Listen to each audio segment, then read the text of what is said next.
இது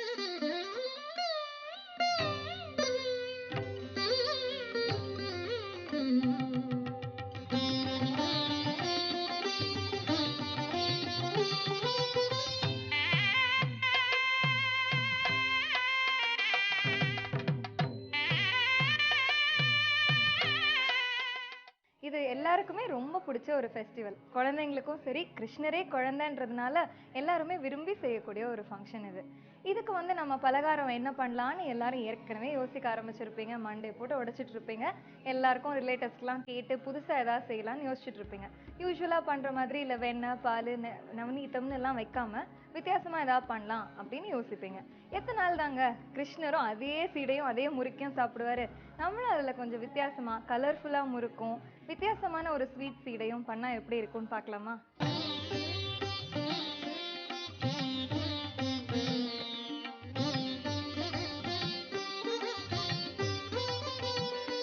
இன்னைக்கு நம்ம 2 ரெசிபி பண்ண போறோம். ஒரு ஸ்வீட், ஒரு சேவரி. ஃபர்ஸ்ட் நம்ம ஒரு ஸ்வீட் சீடை பண்ணலாம். எப்படி பண்றதுன்னு பார்க்கலாம்.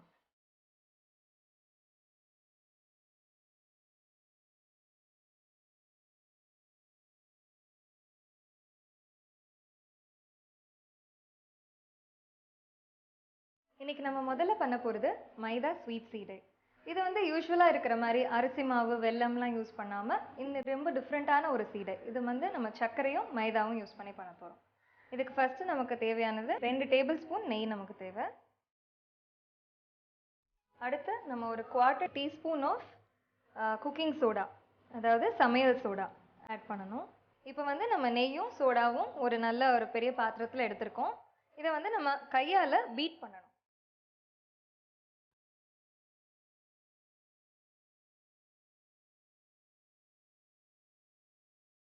இப்போ நல்லா இதை நம்ம பீட் பண்ணியிருக்கோம். நல்ல லைட் எல்லோ கலரில் வந்துருச்சு. இப்போ வந்து பொடி சர்க்கரை, இது வந்து ஒரு 1/3 கப் எடுத்திருக்கேன் நான். அதை வந்து நான் இந்த நெய்யோட ஆட் பண்ண போகிறேன். இது இப்போ நம்ம வந்து நல்லா கட்டிகள் இல்லாமல் இதை நல்லா மிக்ஸ் பண்ணிக்கணும். நெய் வந்து எல்லா இடத்துலையும் பரவி இருக்கிற மாதிரி சர்க்கரையில் நல்லா கலந்துடும். அடுத்து நம்ம இதோட 1 கப் மைதா, 1 கப் மைதாக்கு 1/3 கப் சுகர்ன்ற மெஷர்மெண்ட்டில் நம்ம எடுத்திருக்கோம். ஸோ 1 கப் மைதாவை நான் இதோட சேர்க்க போகிறேன்.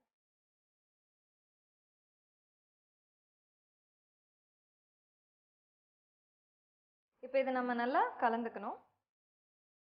கலந்துட்டதுக்கு அப்புறமா இதில் நம்ம வந்து பால் ஊற்றி பிசைஞ்சுக்க போகிறோம். பாலுக்கு மட்டும் மெஷர்மெண்ட்ஸ் இல்லைங்க. இது நமக்கு எவ்வளோ அளவுக்கு பிடிக்குதோ, அதாவது சப்பாத்தி மாவு பதத்துக்கு வர அளவுக்கு நம்ம அதில் பாலை விட்டு நல்லா பிசைஞ்சுக்கணும்.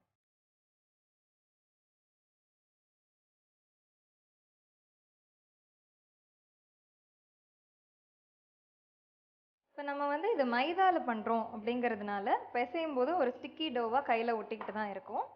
பட் நீங்கள் முழுசாக அதை பிசைஞ்சு பாலை விட்டு பிசைஞ்ச உடனே இதில் நெய் நல்லா விட்டுருக்கோம் அப்படின்றதுனால அதில் ஸ்மூத்தாக கையில் ஒட்டாமல் வந்துடும்.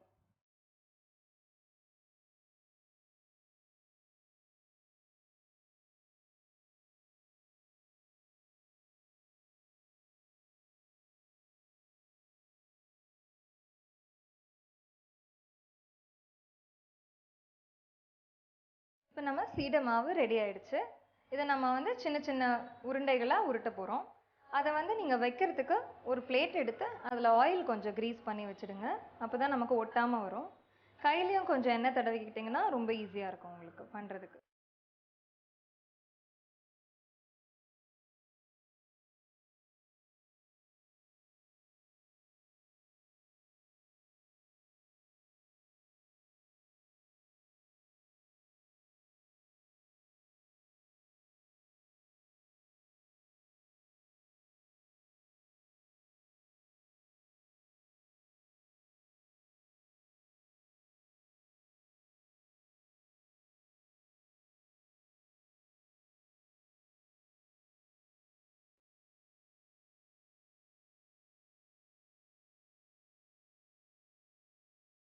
இப்போ இதை நம்ம ஆயிலில் ஃப்ரை பண்ணலாம். இப்போ நம்ம இந்த சீடையை டீப் ஃப்ரை பண்ணுறதுக்காக கடாயில் எண்ணெய் வச்சுருக்கோம். இது வந்து மிதமான சூடு தான் இருக்கணும். ரொம்ப ஹீட் ஆயிடுச்சுன்னா உங்களுக்கு வந்து உள்ள வேகாது, வெளியே ரோஸ்ட் ஆயிடும்.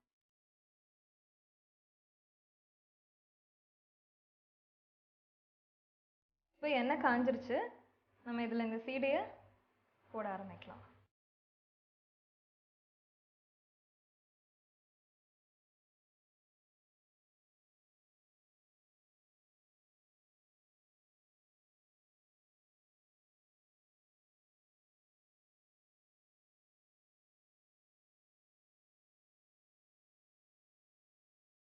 ஸோ இப்போ இது வந்து நல்லா கோல்டன் ப்ரௌன் வந்துருச்சு ஈவனாக. ஸோ இதை நம்ம எடுத்துடலாம்.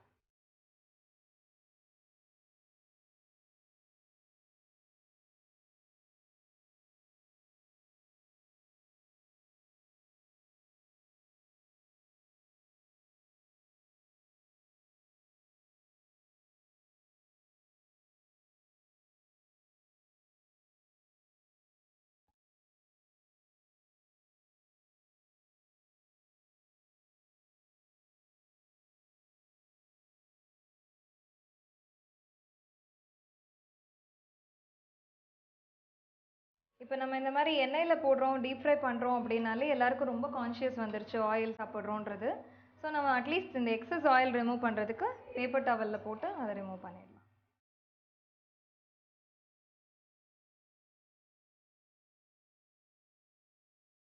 இப்போ நம்ம சீடையை ரொம்ப ஈஸியாக பண்ணி முடிச்சிட்டோம்.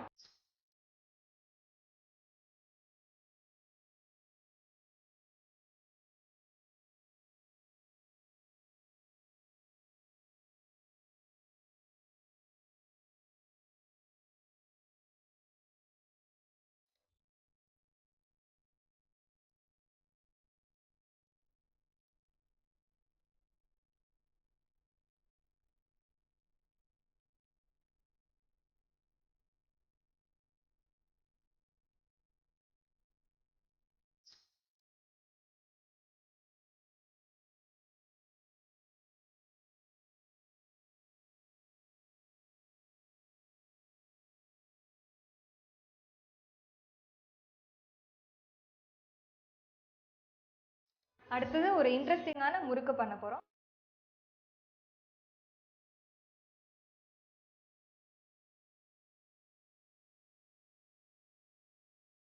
நம்ம அடுத்து பண்ண போகிறது ஒரு வெரைட்டியான கலர்ஃபுல்லான முறுக்கு. இதுக்கு பேஸ் முறுக்கு வந்து நம்ம பட்டர் முறுக்கு, அதாவது வெண்ணெய் போட்டு பண்ணுற ஒரு முறுக்கு பண்ண போகிறோம். அதில் வந்து ஒரு 3 வேரியேஷன் நான் உங்களுக்கு இன்னைக்கு காட்ட போகிறேன். ஸோ ஃபஸ்ட்டு அதுக்கு தேவையான விஷயம் வந்து நம்ம பட்டர். இப்போ இந்த மாதிரி ஒரு தாம்பால தட்டில் இந்த வெண்ணெயை நம்ம எடுத்துக்கிட்டு அதை வந்து நல்லா ஸ்மூத்தாக நம்ம இதில் அப்ளை பண்ண போகிறோம். இது எதுக்காக நம்ம பண்ணுறோன்னா, அந்த பட்டர் அங்கங்கே கட்டி கட்டியாக இல்லாமல் முறுக்கு மாவில் நல்லா அது வந்து கலந்துடணும் அப்படின்றதுக்காக அதை நம்ம கையால் நல்லா பீட் பண்ணுறோம். அடுத்து இதில் நம்ம மெயின் இன்க்ரீடியண்ட்டான அரிசி மாவு. இதில் வந்து நான் 1.5 கப் அரிசி மாவு எடுத்திருக்கேன். ஸோ அதை வந்து இந்த பட்டரோடு சேர்க்க போகிறேன். உளுந்தை வந்து நம்ம வந்து ஒரு வெறும் வானலியில் நல்லா வறுத்துட்டு அதை மிக்சியில் பொடி பண்ண உளுந்து மாவு. இது வந்து 1/3 கப்பு நம்ம உளுந்து மாவு நான் அதில் சேர்க்குறேன். அடுத்து ஒரு சிட்டிகை பெருங்காயம் இதில் சேர்க்க போகிறோம். நெக்ஸ்ட்டு உப்பு போட போகிறோம். உப்பு மாத்திரம் கொஞ்சம் பார்த்து தேவையான அளவு போட்டுக்கலாம். அடுத்து நம்ம ஜீரகம் ஆட் பண்ண போகிறோம். இது ஒரு டீஸ்பூன் ஜீரகம். இப்போது இதுதான் நம்ம பேஸ் முறுக்குக்கான இன்க்ரீடியன்ஸு. இதை வந்து இப்போ நம்ம நல்லா அந்த வெண்ணெய் வந்து எல்லா இடத்துலையும் பரவி இருக்கிற மாதிரியும், இந்த நம்ம போட்ட உளுந்து மாவும் அரிசி மாவு எல்லாம் நல்லா கலக்கிற மாதிரியும் இதை நம்ம பெசரி கலந்து விட்டுருணும்.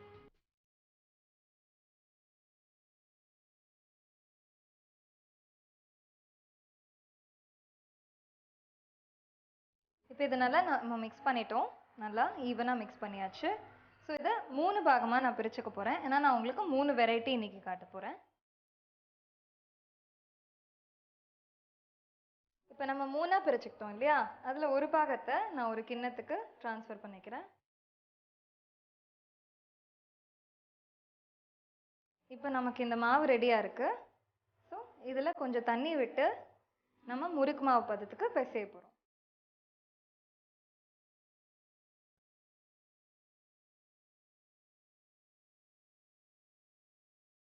இந்த முறுக்குக்கு மட்டும் பார்த்தீங்கன்னா, உங்களுக்கு வெள்ளையா அழகா வரணும், இந்த மாரி செவக்காம அப்டின்னா, நீங்க ஒரு ஒரு ஈடுக்கு, அதாவது நீங்க எண்ணெய் வச்சுட்டு இப்போ போட போறேன் அப்டின்னா, ஒரு ஒரு ஈடுக்கான மாவு மட்டும் தனியா எடுத்து, இந்த மாரி தண்ணி விட்டு நீங்க பெசஞ்சு யூஸ் பண்ணீங்கன்னா, இம்மீடியட்டா நல்லா உங்களுக்கு முறுக்கு வெள்ளையா வரும்.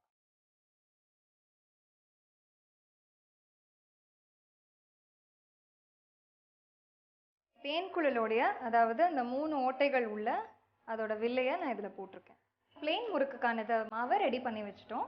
அடுத்தது வந்து நம்ம பண்ண போறது மிளகாத்தூள் போட்டு சிகப்பு கலர்.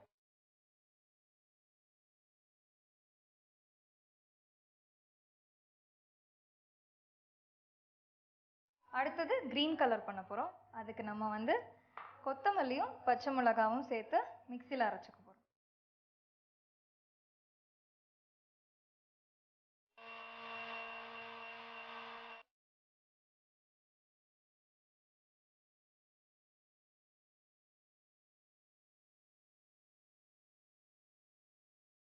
ஸோ இந்த மாவும் சாஃப்டான கன்சிஸ்டன்சியில் நமக்கு ரெடி ஆயிடுச்சு. ஸோ மூணுத்தையும் இப்போ நம்ம எண்ணெயில் ஃப்ரை பண்ண போகிறோம். இப்போ எண்ணெய் நல்லா காஞ்சிடுச்சு. ஸோ நம்ம இதில் முழுக்க பிழிய போகிறோம்.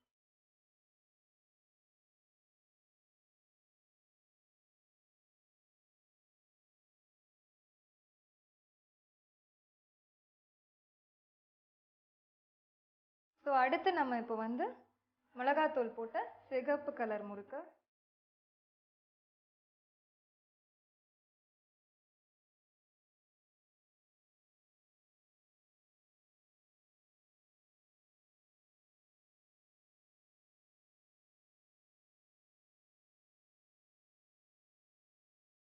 இப்போ நம்ம அடுத்தது நம்ம கிரீன் முறுக்கு பண்ண போகிறோம்.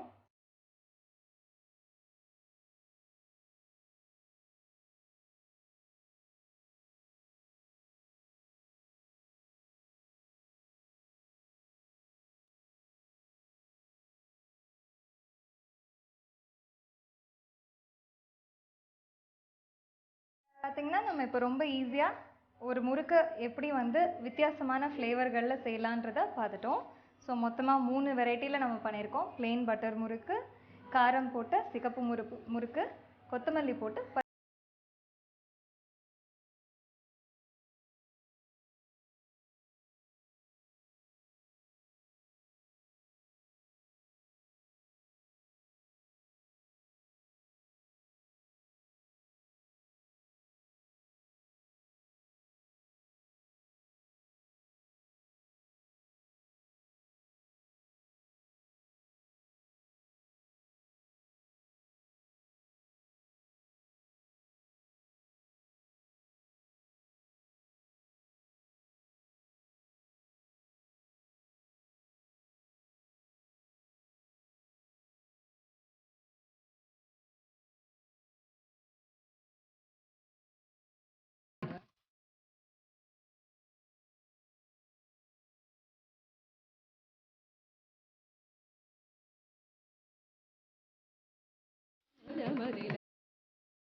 ஸ்வீட்ஸ்னாலே ஜென்ரலி எல்லாருக்கும் ரொம்ப ரொம்ப பிடிக்கும்.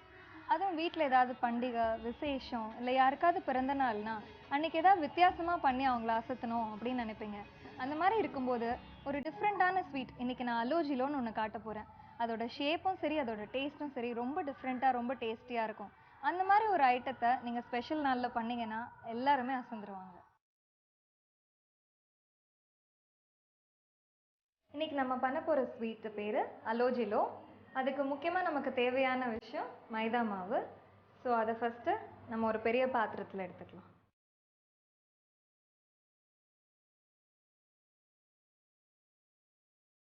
நம்ம செய்ய போகிறது ஸ்வீட்டாக இருந்தாலும் இதில் ஒரு துளி உப்பு ஆட் பண்ணால் உங்களுக்கு எப்பயுமே அந்த ஸ்வீட் தன்மை அதிகமாக அது ஹைலைட் பண்ணோன்னு சொல்லுவாங்க. ஸோ ஒரு பிஞ்ச் ஆஃப் சாசிட்டியோடு வந்துடும். அப்போ நமக்கு அது சப்பாத்தி மாதிரி இடுறதுக்கு வராது.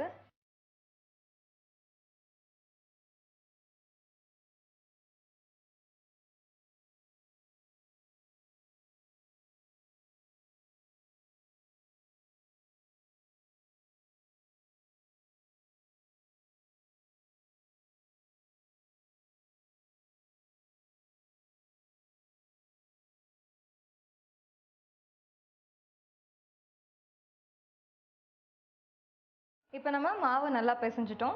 அதுலேருந்து ஒரு பெரிய உருண்டையாக எடுத்துக்கிட்டு நம்ம சப்பாத்தி மாதிரி தின்னாக இட போகிறோம். அது கொஞ்சம் மைதா ஸ்ப்ரிங்கிள் பண்ணிக்கலாம் ஒட்டாமல் வரதுக்காக.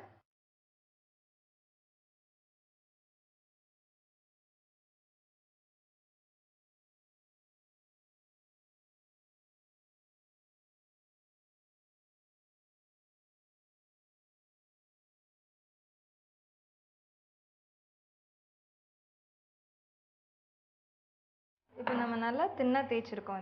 இந்த பெரிய சப்பாத்திலேருந்து நம்ம சின்ன சின்ன வட்டமாக கட் பண்ணி எடுக்க போகிறோம்.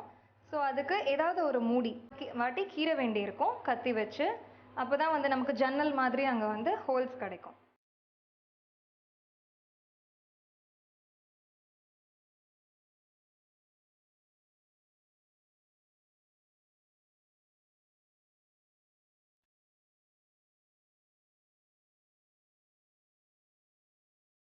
ஸோ இப்போ இதை லைன்ஸ்லாம் போட்டுட்டோம்.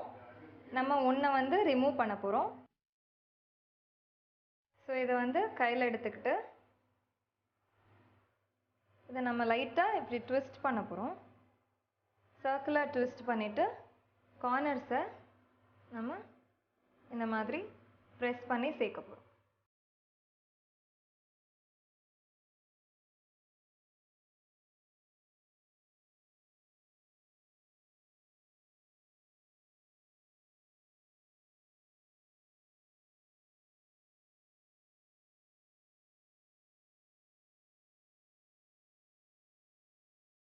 பொடி பண்ண சர்க்கரை ஒரு 1/2 கப் தேவைப்படும். ஸோ அதை ஒரு பிளேட்டில் ஸ்ப்ரெட் பண்ணிக்கலாம்.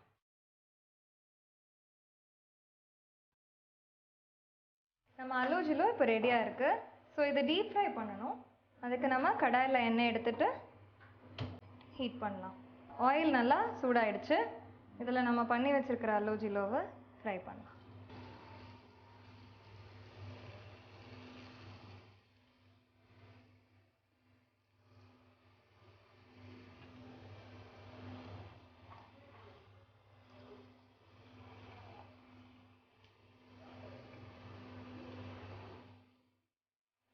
இப்போ இந்த அலோஜிலோ நமக்கு நல்லா கிறிஸ்பியாக வரணும். ஸோ நீங்கள் நல்லா ஹை ஹீட்டில் இருக்கும்போது நல்லா சிம் பண்ணிவிட்டு அதை போட்டிங்கன்னா கொஞ்சம் நேரம் அந்த பபிள்ஸ் எல்லாம் போய் அந்த ஆயில் பசைக்கு அது நல்லா ஒட்டிக்கும்.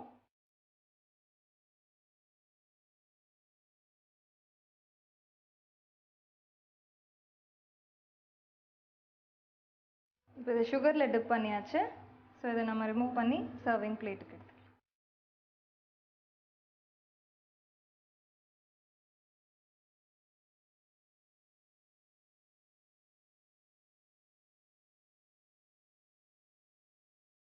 சிம்பிளான சுவையான ரொம்ப அழகான அலோஜிலோ நமக்கு ரெடி ஆயிடுச்சு.